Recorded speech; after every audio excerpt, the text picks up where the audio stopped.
Good morning. I'm John Satterfield, Captain of Sheriff's Information Bureau. Thank you for joining us this morning, and we'll get right to it. Sheriff of Los Angeles County, Alex Villanueva.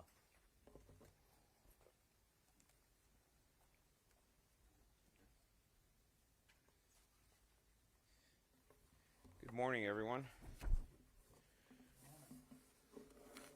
We're here to talk about the vaccine mandate and what the impact means here in Los Angeles County. And this is, when you make policy decisions and when you do a policy analysis, probably some of the first steps you need to do is actually see what is the impact of a proposed policy prior to putting the policy in play. And what we've had happened with the Board of Supervisors in their August motion is they put the policy in play first, and then now they're trying to scramble to figure out what the impact is going to be. And people are saying, well, I've been talking about hypotheticals. No, we actually have some hard data that we have to live with, and this is the consequences of bad policy making. As you can see right here, the retirements, that number 19.8 are rounded up to 20%. That's 102 people that are already filed for early retirement. And the people that are filing for early retirement, these are people that have the institutional knowledge. They're the experts in so many different capacities: homicide investigators, crisis negotiators, senior patrolmen. I mean, all kinds of different positions these people occupy, investigators. And these are the people that are starting to walk away. That number is significant. And, okay. People with 28 years of plus of service, that's 1,605 sworn right there. And that is literally probably half of, I'm just picking on one bureau alone, that's probably half of our homicide bureau right there. Those are the people that can retire, and they're not going to lose any money behind retiring because they've already maxed out their retirement benefits, and they can simply just walk away because they're just fed up with the nonsense going on in county government. Hit it.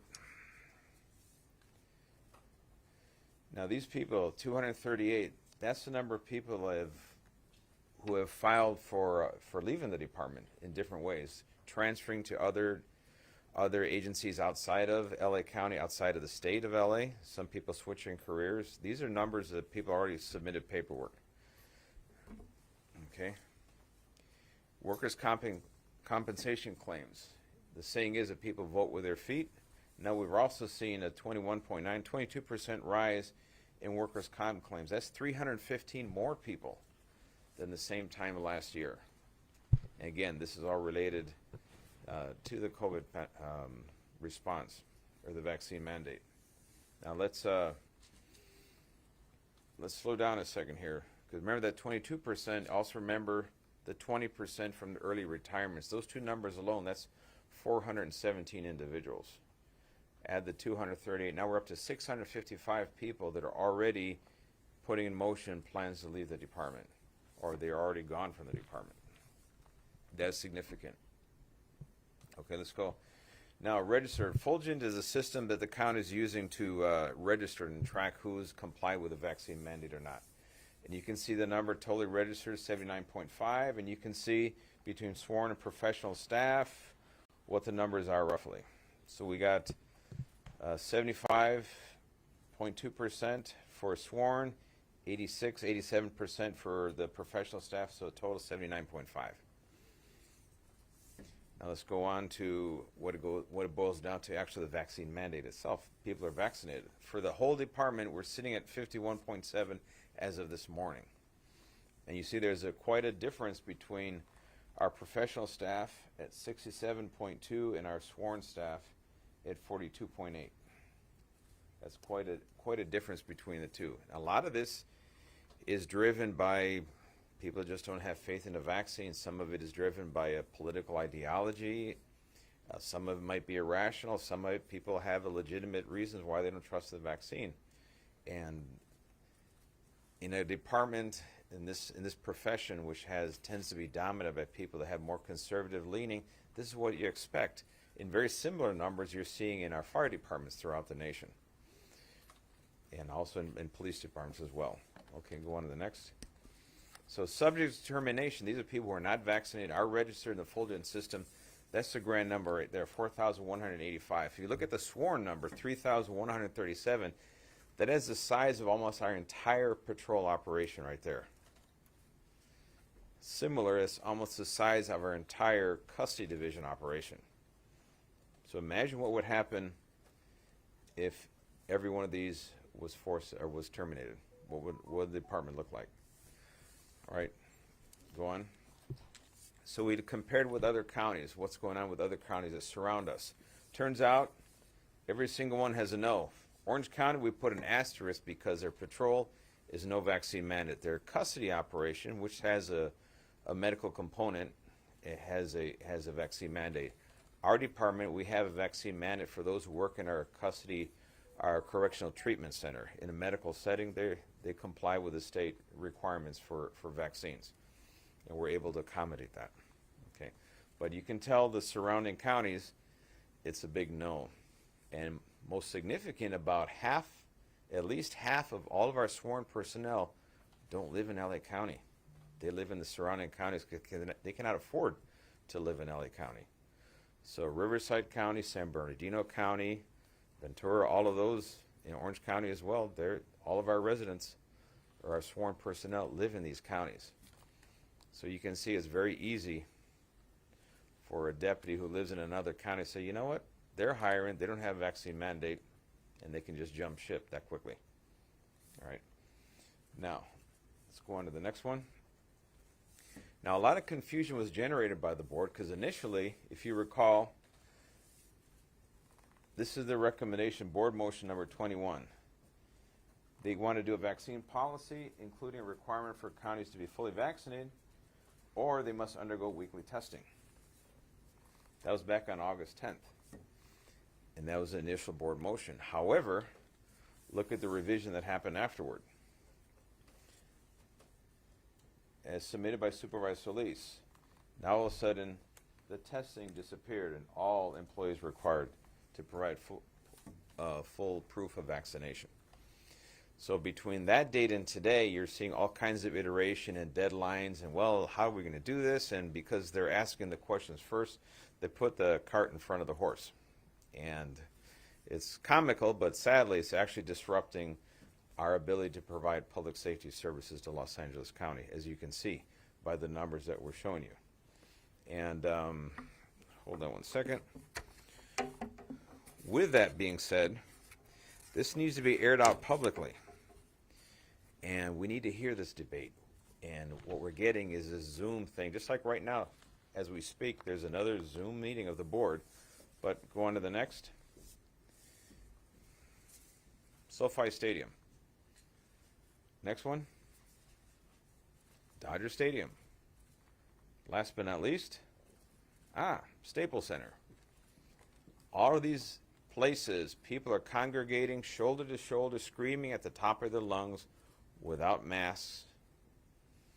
And yet, last but not least, this board today is declaring that they cannot safely proceed with a board hearing. That is utter nonsense. It's a violation of the Brown Act. Everything they're doing is a violation of the Brown Act because they're deliberately excluding the public from participating fully in airing all of the motions and all the decisions that the board is making, which are being made behind closed doors, behind plexiglass, and you don't really need to know why. And this is what's going on now. So you explain why that's okay, but they're saying that they can't safely do a meeting in public at the Hall Administration. In fact, I have one supervisor who has never attended a board meeting in public, Supervisor Holly Mitchell. If you notice here, it's Mark Ridley Thomas on the screen. So something's going on, something's rotten, and we need to fix it. But as it impacts decision making and the vaccine mandate, we have a lot of ground to cover, and we need to have our board have realistic policies that are based on facts, based on science. If you look at the entire county and what is achieved by trying to impose a mandate that you physically can't impose without losing a huge segment of your employee, your workforce, in comparison to the entire population of the county, the facts don't support it. They just don't, right? With that said, any questions?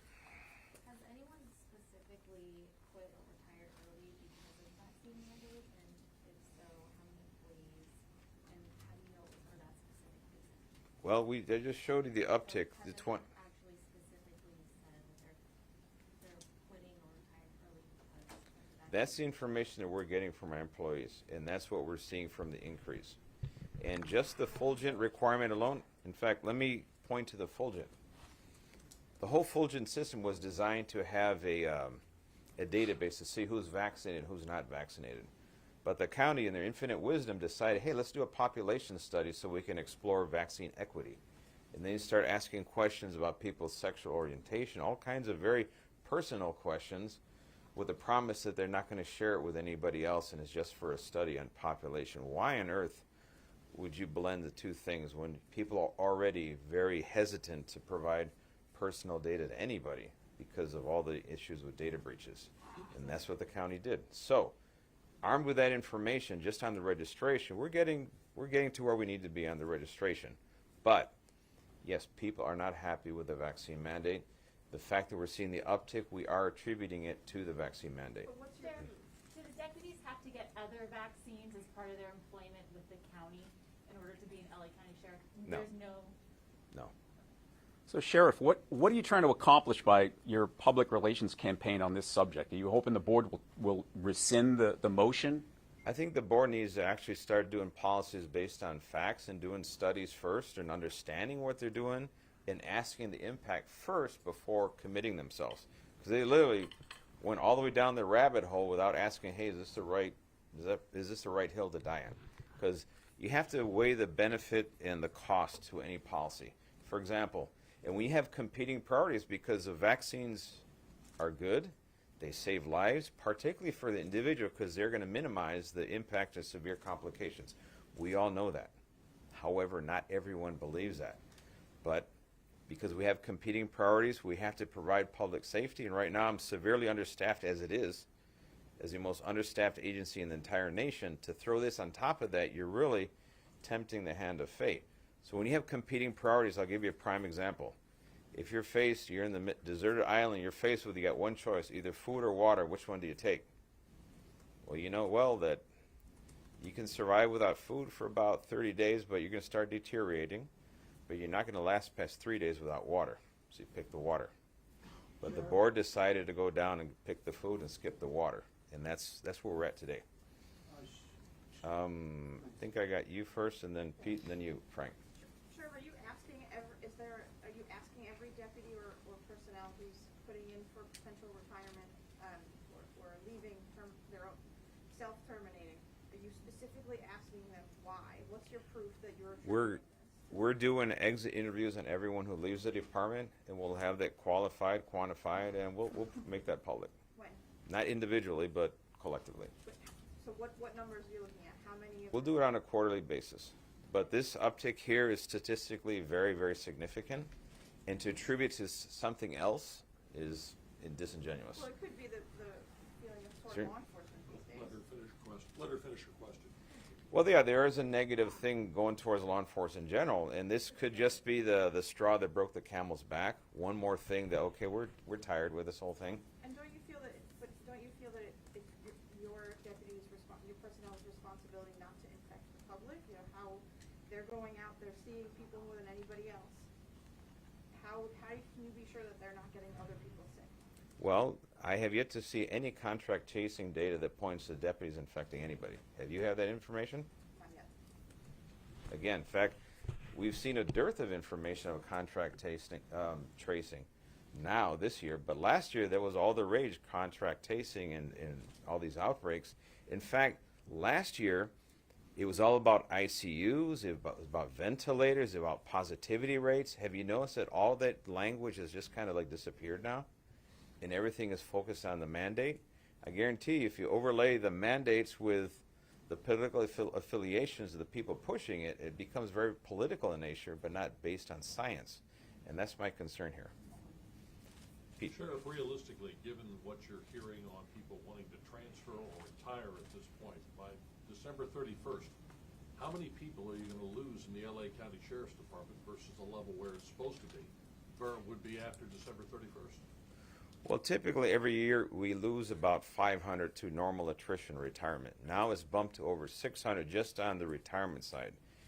Another 300 on the workers' comp side. A lot of people live with injuries and they just work day to day and they put off those shoulder surgeries, those knee surgeries, hip replacement things. They just suck it up. That's something that deputies do. But when they're pushed, again, in a hostile environment with a very unsupported board of supervisors, they might start believing, well, you know what? Why am I suffering through this? I'm just going to check out and get my body taken care of. So you're talking roughly about 1,000 right there between, again, The three categories, that's 655 right there, and we're not even counting the 1608 that can walk away. So you're looking close to 1,000. And in theory, if they decide to fire people, if they don't get a vaccine here, you're talking, what is that, 1/3 of the department? That of the sworn, that'd be almost 1/3 of the department, sworn personnel, yes. So, Sheriff, you said normally 500 retire, About 515, right around there. and you're per year. Is that fiscal or is that annual? That we're going October to October. So, I'm just trying to get your number here. 'Cause, so where do you get the 600? 600 for fiscal year that just ended? When people retire, they actually have to file paperwork indicating that they're going to retire, and they usually have to do it within 90 days of the date they want it to be effective. So they're telegraphing this information. So then you see the numbers jump up like that. Those are hard numbers. But can't you pull it Well, anytime? so You can pull it up to a certain point. So how, are we hitting that within that certain point yet for the end of the year, the end of December 31st? No, it just depends when the time comes that the person wants to retire. They can withdraw that retirement. And what happened, for example, when I took office, a lot of people had already put in for early retirement and they pulled them and they stayed, So which is exactly great. How can you be sure that that won't happen here, that they're just not they're faking it? We need something to change on the ground in terms of the actions and the behaviors of the Board of Supervisors. That would be a very good indicator where people would pull back from the early retirement or transferring out to another agency. But if So, you have Sheriff, I didn't get to my second question here. Just to be clear, you argue that an individual's decision to get vaccinated is a personal medical choice about their body. You said that last week. Mm-hmm. That ignores the consensus of the medical and public health community, which is that vaccination is not just about protecting yourself, it's about protecting yourself and everyone you come in contact with. You're obviously the leader of the nation's largest sheriff's agency. Mhm. You oversee thousands of people who come into contact with the public every day. Why are you not acting as an evangelist for vaccination? I mean, you send out thousands of people every day coming in contact with the public, and these folks, many of them, are refusing to get vaccinated. Well, I can point to this. We have a population in the county jail. We have a mask mandate. You have to wear the mask. If you're in a hospital setting in the county jails, you have to be vaccinated. And in that population, right now, we have a lower positivity rate than in the public at large. So the populations that we have care and control over, we're doing an extremely good job at keeping people free of that.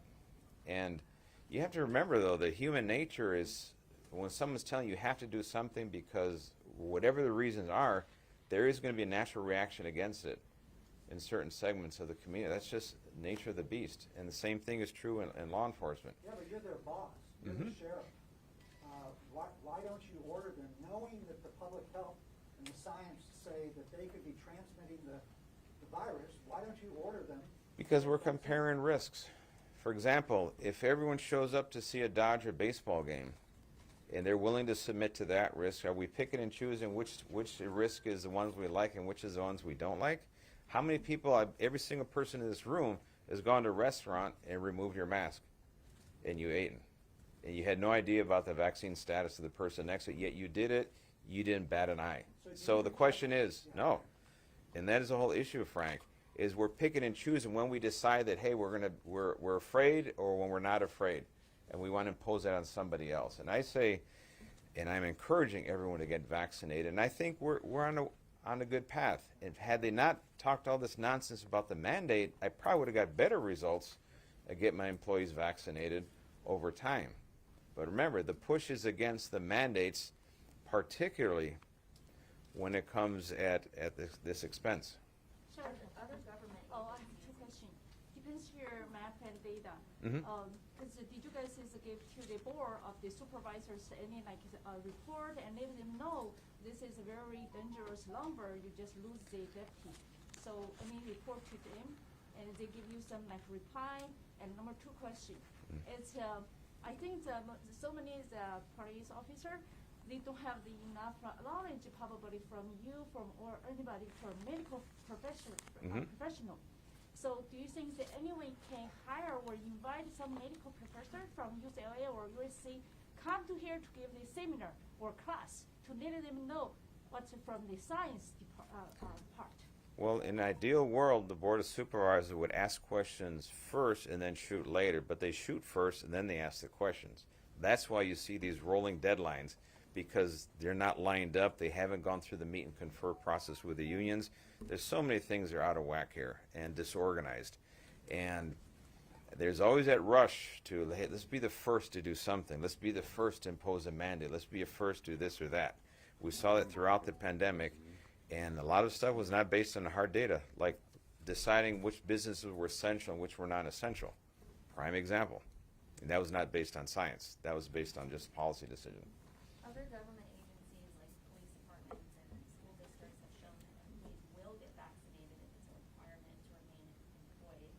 Why do you think your deputies will be any different, and could it be that your public statements are contributing to the low figures? Actually, quite the opposite.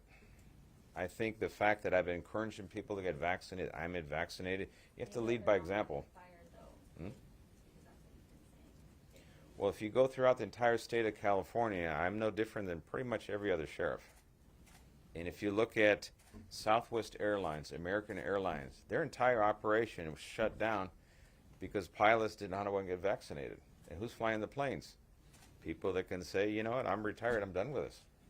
People vote with their feet, and that's the moral of the story here. When you have a captive audience that has no alternative, it's easy to impose a mandate like that. When you have alternatives, it doesn't work so great. And people have to respect the difference between the two. And here, like in the military, it's real easy to impose a mandate because you can't go anywhere. But everyone here is working voluntarily to provide public safety. In fact, when there was no vaccine, these are the very same people that the same community relied on to stick their nose and to get potentially infected. And we lost 50 members of our department due to COVID. And the majority of them were pre-vaccine. And that's a sad commentary, because now the same people that benefited from them answering 911 calls, manning the county jail system, actually transporting, dealing with people that are COVID positive, and they had no protection whatsoever. They had to do it because of the nature of their job. I think we need to start slowing down this whole business about the mandates. And I'll give you a prime example. The nation of Israel has the highest, I think, COVID, vaccination rate in the world, and is one of the highest infection rates in the world. And so there's a lot of curiosities there statistically, but let's slow down on the mandates. Let's start working with our employees to get them to voluntarily comply. Phil? When was the last time you actually spoke to a supervisor? About 2 weeks ago. And I know there's more questions, but can I just throw out an invitation? Is any of your sworn personnel in here that's choosing not to get vaccinated, would they be willing to come up and share their reasons why? Good question. Most people in this room are vaccinated. They are? Okay. Yes. Sir. Joe, thank you. Patrick Keeley from Channel 4. It's been ages with COVID. I relate. I hear your arguments, again, about the supervisors, and as Phil asked earlier, these arguments to persuade them to try to relent on the vaccine mandate. But until that point, until they change the county's policy, are you and your deputies telling the public it's okay to ignore laws you don't like and then not face any consequences for it? Well, the problem is, one, it's not a law. This is an employer mandate imposed by an entity that does not. We're talking semantics, though. It's a requirement. Mm-hmm. And we all face requirements in our lives. Are we being told we can ignore them if we don't like them? Well, I'm saying is that when you're the body that's issuing a requirement, can the Board of Supervisors issue you a requirement to get vaccinated? you'll say no because they're not Well, your no, boss. they have. In certain circumstances, you go indoor bars, you have to be vaccinated. And that, who does that? The bar itself, the establishment. Okay, The but Board no, of the Super- county can't tell me right. as a citizen to do that, and the county is telling deputies as a condition of their employment to do that. My question remains, by not following this, by taking this position, are you and the deputies telling the public you can ignore laws you don't like, you can ignore requirements? Not at all. Not at all. What we're doing is, one, we're not mandating that the public gets a vaccine. And we have to deal with the public, vaccinated, unvaccinated, with COVID, without COVID. We're still have to deal with them. So we have the deputies do all their precautions. We had deputies suited up in all the PPE gear going into calls for service on a 911 call. Imagine that. And this is pre-vaccine. No one said a word about it other than thanking the deputies for what they're doing. Now the tables have reversed somehow, in a sense, in some people's mind, and I'm just not buying that argument at all. I think we're better off pursuing a voluntary, encouraging people. Instead of using the hammer approach, there's a stick there's a carrot method. Why are we not using the carrot? Why are we not encouraging people to get vaccinated? And there's ways we can do that successfully. It'll lead to a higher rate of vaccination for our employees, and armed with information about, are we actually, what happened to the contract tracing? Did it just disappear? Do you have any outbreak that came tied to a deputy? We have none. Sure, forgive me though, we're talking about policy right now. The policy has already been adopted by the county, and my question to you is specifically, are you and your deputies sending the public a message, you can ignore requirements you don't like? We're not sending that message at all. No, you're editorializing what you want to believe, which is fine. That is your right. But I'm not buying that. Do you agree with the science? I mean, do you reject the idea that your deputies who are unvaccinated can carry and infect somebody else if they're carrying the virus? Well, what we do know is that, first, and this is part that people are not realizing, we're in October of 2021. We've been living with this virus now for close to approaching 2 years. When you're sick, you stay home. If you're someone who has an issue, get vaccinated. By all means, it helps everyone to get vaccinated. However, you can still infect with the COVID. You can still affect with the vaccination. You can be a carrier with the vaccination. So it's not a foolproof method. It reduces the odds. It does not eliminate the odds. And we're here playing the odds. So the point is, if you're wearing a mask, you're minimizing contact. Well, again, how many people are eating at a restaurant, but then you're worried about a cop that may or may not show up at your door on a call for service? I think I'm looking at risk that each person is bearing, and the collective risk does not justify this type of an intrusion. I think that should be up to the individual. And let's go back to the smallpox, turn of the century. They had a 30% mortality rate, and if you survived, you were going to be really disfigured. And that's the Supreme Court decision from 1905 people talk about. That decision was a guy who challenged a $5 fine for not getting the vaccination. He wasn't fired, he wasn't jailed, he didn't want to pay a $5 fine. I think that's lost in all this analysis. Stephanie, last Sheriff, question. have you considered like an incentive program, to increase your vaccination rate among your sworn deputies? That's what I want to explore with my personnel, what we can do in terms of incentive. And I agree, that's a system that makes sense. Yes? Stephanie? It seems a little ironic that first responders, as you said, are being forced to do this considering they were on the front lines of the pandemic. Would you say that this law or guidance is what it should be really, is arbitrary, especially when it comes to the sheriff's department? Oh, it's extremely arbitrary. I guarantee you that. If you look at all the surrounding counties, as we see, there is no mandate. Is there any difference in the infection rate in the surrounding counties? No. There's only one county that's trying to defund and destaff the sheriff's department. That's Los Angeles County. In fact, they're unique in the entire nation. All of the areas that have had issues with defunding law enforcement, New York, Chicago, Minneapolis, Portland, Seattle, the two Rochesters, they've already backpedaled, done a 180, and now fully funded their law enforcement. In fact, now they're begging to get people to join their ranks because they were depleted because of the whole defunding movement. The only one entity in the entire nation is steadfast in defunding is the LA County Board of Supervisors. Why do you think? They have a very weird group of people that are in charge. Really. They worship at the altar of wokeism, and they don't understand that their own community is saying, no, we want to see deputies on the street. We want to see reform where reform can be made, but not eliminating the criminal justice system, not taking cops away from the street. That's the last thing they want to see. But the people are making up all these plans. They literally live in the ivory tower. They do all their meetings on Zoom. They don't have any interaction with the public. They don't even bother picking up the phone to call me as a sheriff, hey, what would happen if we do this? The most common sense thing you could do when you develop any policy. They didn't even bother with that. Ma'am. Two questions to follow up on Patrick's. You said earlier that if something is in general is mandated or forced upon you, there's a natural inclination to disobey. I'm paraphrasing. So what Patrick said, how can you say to someone who is exhibiting criminal behavior, we're going to arrest you for that, after your deputies are not following this mandate, this requirement? Well, there's criminal law, there's administrative rules. They're two entirely different animals. It's the same thing. How can you expect someone to submit to your authority? Well, I have a board of supervisors that's been telling the public not to submit to our authority. You can't trust law enforcement. Every single motion they've been doing since I've been in office is do not trust the sheriff's department. And when our deputies go out and make arrests, they can only do it two ways. Either the person voluntarily submits to our authority, or we have to physically restrain them.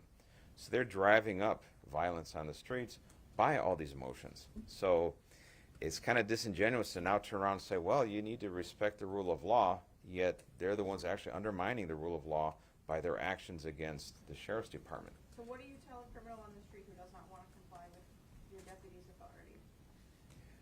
Well, I encourage them to comply, and my deputies can be very persuasive. And What does that mean? they'll get the job done with the minimum amount of force necessary. They're making the arrest in spite of a district attorney who's not going to file on a lot of these cases. They're still getting the job done. But how can you say that while you're giving them free rein to not obey this vaccine mandate? It is apples and apples. That's the point. I don't think it's apples and apples and all. First of all, the board of supervisors, may not be aware of this. They don't run the sheriff's department. They're not in position to put regulations on sheriff's employees or the district attorney for that matter, or the assessor's office. They have 34 other county departments where the board of supervisors is the administrator. They appoint a figurehead who is the department head, but they're actually they run the executive branch of county government, and it includes all of those departments. NYPD has shown that only 34 people were benched. That was so different than the numbers that they were expecting. How can we believe these numbers aren't just trying to inflate? We don't inflate anything, man. These are hard numbers we're getting out of personnel. If you don't believe them, well, who else are you going to go to? Could I ask you All right, one that's last it. question, Sheriff? That's it. Thank you. Sheriff, could we ask All one right. last question Who does the actual about the LAPD? termination? Who does the actual termination? Sheriff, the LAPD has, Switch to Spanish. Let me switch to Spanish real quick because I know we have some in Spanish. Thank you, gracias. ¿Me puede, Sí. por favor, nada más, básicamente decirme sobre las estadísticas que usted tiene en su pantalla en español? Sí. Si me responde un par de preguntas después Sí. de que hable de las estadísticas, te lo agradecería. Sí, vamos al principio. Esa primera estadística son de los retiros que se están jubilando antes de tiempo. Es un aumento de 20%. Primer índice de preocupación. Esos son el número de personas de la ley y la orden, los oficiales, que ya tienen 28 años de servicio o más. 1,605, y ellos pueden jubilarse de la noche a la mañana y no pierden nada. Pero se están retirando más porque no se quieren vacunar. ¿Ese es el objetivo? El objetivo que hemos